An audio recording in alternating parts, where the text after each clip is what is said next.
worst nightmare just happened, guys. Was recording the footage, got through all of it, imported the footage. For some weird reason, half of my clip is gone. It was a 20-minute video. For some reason, it's only 10 when I import it. I don't know. And it's not showing previews on my camera of the clip, so I don't know what to do. I'm going to have to refilm the beginning part again. Flip sakes, man. So, while we're in the camera bag, this is a bag of camera stuff. Yes. Okay, we already talked about that stuff. We already talked about a lot of things. So, I don't know what else I talked about. I'm just going to do it this way, guys. Ignore my hello, Mr. Computer. Ignore how dirty my floor is. I need a vacuum. You ever film something and you're like, yes, this is going to be awesome. And then it doesn't work or it breaks or something and you're just like, well, there goes my mood today. But this is the good old GoPro waterproof case and the head mount that you throw on your head, make you look real silly. I use this bad boy for when I'm doing underwater stuff, for some time lapses, to keep all that dust and grime out of there. I wouldn't recommend keeping it on all the time though, because as you can see, sometimes there's fingerprints and there's actually a little hair in there right now, and that can affect the footage from usable to not usable. That brings us on to the GoPro itself. I use the Hero 3 because I don't need a Hero 4 or 5 or whatever the new ones are. I don't really need them. I feel like the Hero 3 works for what I need it for. I don't use the GoPros all that often, to be honest. But yeah, very simple. Funny story, the side of my actual casing came off, so now I don't have any rubber here. So it's kind of a problem, but it's still working for me. I haven't really had any issues with it. Then I'm not sure if I got to this or not, but I do use the Upteka little, well, I used to use it when I had the Nikon. It's the Upteka fisheye adapter. Look at that. Look at that. Look at that fisheye. Look at my finger. Wow. Wow. Wonder what it looks like through here. Hold on. I'll show you guys. Whoa, you guys are fisheye now. Look at that. Wow. Look at that. That's pretty fancy. Look at that. Wow. That's a cool little effect. I can spy on you guys. But yeah, I use this. It's not that high quality, to be honest, guys. I wouldn't recommend really getting it. It's a 0.35 times high definition macro fisheye lens. It's an adapter. You throw it on a normal lens. The sides and the corners, pretty much the whole image is going to be out of focus and blurry and distorted. Even the center isn't that sharp, so I wouldn't really recommend it, but it's good just to have fun with. It's like 10 bucks. And then I believe I talked about this as well. I hope I got this covered. I don't know what I grabbed out of my camera bag first, so sorry about that. But this is the Polaroid remote shutter. I use this all the time, actually, when I was doing my astrophotography and my star trails and things like that. It's good to get your hands off the camera. You hit this button here, you can set time and everything. You hit the button, you hold the shutter down. This is like the shutter release. You hold that down and then you basically have an exposure for as long as you hold that down, or you can hold it and click up and then it's locked in place. Very, very good to get your hands off the camera, avoid camera shake, use a remote shutter. Okay, so I think that's where I was up to. I'm gonna continue the footage now. Future Keith, you can take it from here. I just wanted to let you guys know that I had a little bit of a recording error, something went corrupt, or something happened. I don't really know what happened, to be honest. Hope you guys enjoy the rest of the video. Future Keith, take it away. You know, it's got a really smooth zoom on it. It's got a smooth focus as well. Focus ring is really nice. And it's a very good camera to use. It's a really good entry-level camera, to be honest. If you want to shoot 4K, this is probably the cheapest thing you're going to get that's actually pretty decent for the quality. Now, obviously, it's not weather sealed. It's not like the GH4. And if you want the GH4, you're going to have to spend like $1,000 on that. It's basically the same camera, to be honest. I've never used the GH4, but I've seen a lot of reviews on it. And pretty much it's the same camera, but it's weather sealed. And I also believe it does a little bit better in higher ISOs. Turn the camera on here. You guys can see yourselves. Bam. It's pretty cool. You guys actually are, look at that. I don't know if you can see yourself or not, but it's pretty cool. It's pretty nice for vlogging as well. You can get pretty wide. And then you can get those zoomed in shots as well if you want, all the way up to 42 millimeters. I usually keep it at 14, but if you want to get that nice little bit of bokeh in the background, I would go 18 millimeters. That's a good, 18 to 20 is a good vlogging distance.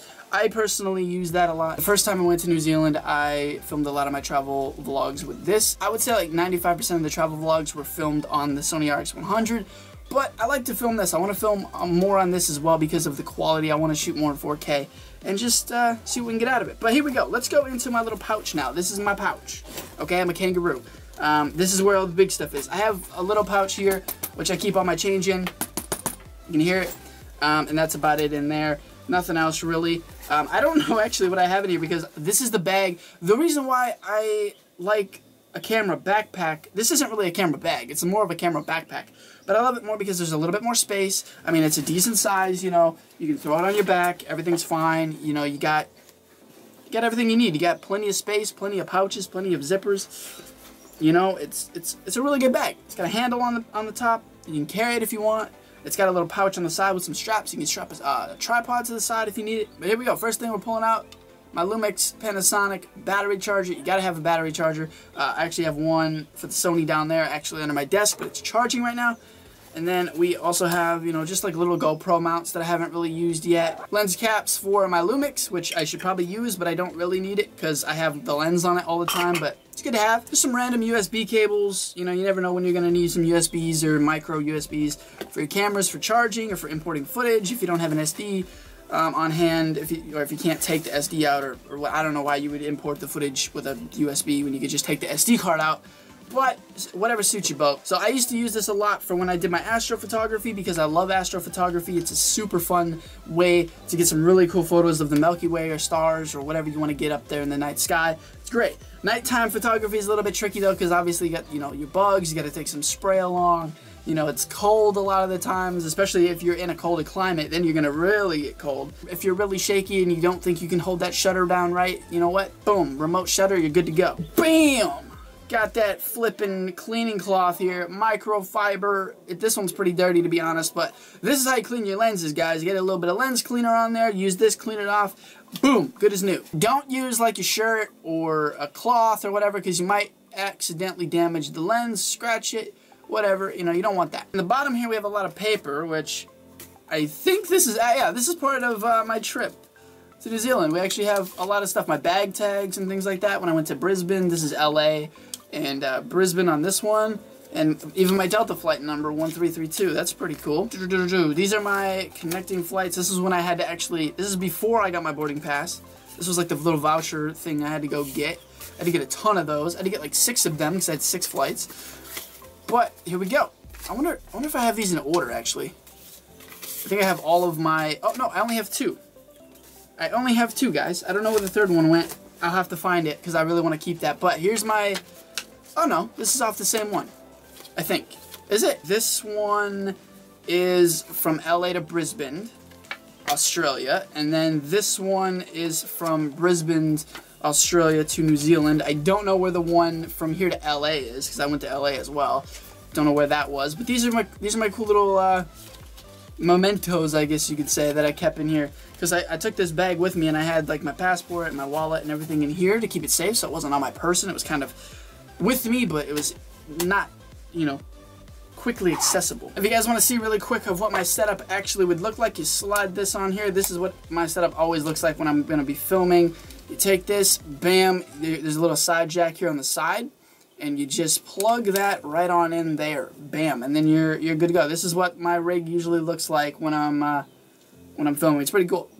And I'm going to show you guys some B-roll shots as well, probably as I'm talking. I'm going to turn the camera on actually, and I'm going to show you guys what I'm filming on right now. I need an SD card. I need an SD card. So this is you guys. You are on the Sony RX100. You're on this red tripod here, the Gorilla, and then yeah, boom, look at that. You pop that zoom. Look at that. Manual focus and everything on this bad boy. It's really, really nice. I like the fact that I can just do this all day long, you know what I mean? It's really, really nice. Once I have all my footage imported on my computer as well, I use Adobe Premiere Pro. A lot of people use Adobe Premiere or Sony Vegas or Final Cut Pro. I personally love using Premiere Pro. I used to use Wondershare and Movie Maker when I started YouTube. 3 years ago, it was terrible using Movie Maker on a really bad laptop that barely worked at all, and the keyboard didn't work half the time. It was absolutely terrible trying to get videos out every day, but I managed to do it. I got my techniques down, you know what I mean? My little workflow down. It's really cool, but that's going to wrap it up for this video of what's in my camera bag. I hope you guys enjoyed it.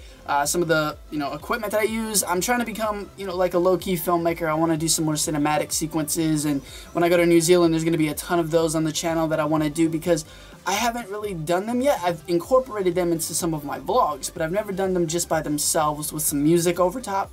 So I really want to do that, kind of broaden my experience in film and in cameras and lenses and just tech in general. Hi guys, I'm back. I forgot two things actually. Well, I didn't forget two things. My video, remember I said it had a little mess up? Well, apparently it cut my outro off, and it cut me talking about the VideoMic Pro. I use the Rode VideoMic Pro for all of my audio for the most part. Right now I'm not using anything because the Sony RX100 does not have a mic port, so you can't actually use any other audio. But you know what, if you do a little bit of editing in Premiere or whatever audio software you want to use, I mean, to be honest, the audio does not sound that bad at all, just straight out of the camera. It's not that bad at all. But I use the Rode mic for many different things. Don't get me wrong, it is pretty expensive. It's about $230. It's worth the money though. The only thing I don't like about it is the fact that it takes up 9-volt batteries, and 9 volts cost quite a lot. But keeps the wind out, does an amazing job at keeping the wind out, keeping that from happening when you're outside in heavy wind conditions. But it's just, it's a great microphone. I know when I was in New Zealand and I was recording videos, my mixer actually wouldn't work because her outlets didn't have enough power to power it actually. So I would actually use this. Instead of using my microphone, I would actually use this instead, and it worked just as fine. Would I recommend the VideoMic Pro? I definitely would, 100% for the value. It's got little shock mounts in here as well. I'll show you guys close up here. It's got the little shock mounts so you can absorb the blow if you're you know, shaking around a lot. It's an amazing little microphone. Everybody's using these things. These are like the go-to mics.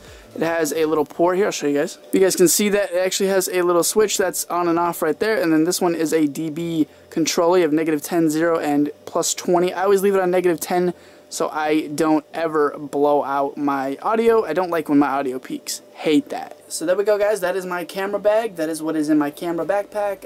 What I use for my gear, my tech, my cameras, my lenses. What I use on a daily basis for my vlogs, for travel, for daily videos, for gaming, whatever I use, that's what I have, that's what I use. I make it work. I use Premiere. I hope you guys enjoyed the video. I hope you learned something. If you want to let me know down below in the comments what gear you use, that would be amazing. Make sure you subscribe and become a Nugget today. Join the #Nugget Squad, and I will see you guys in the next video. Kareeti out.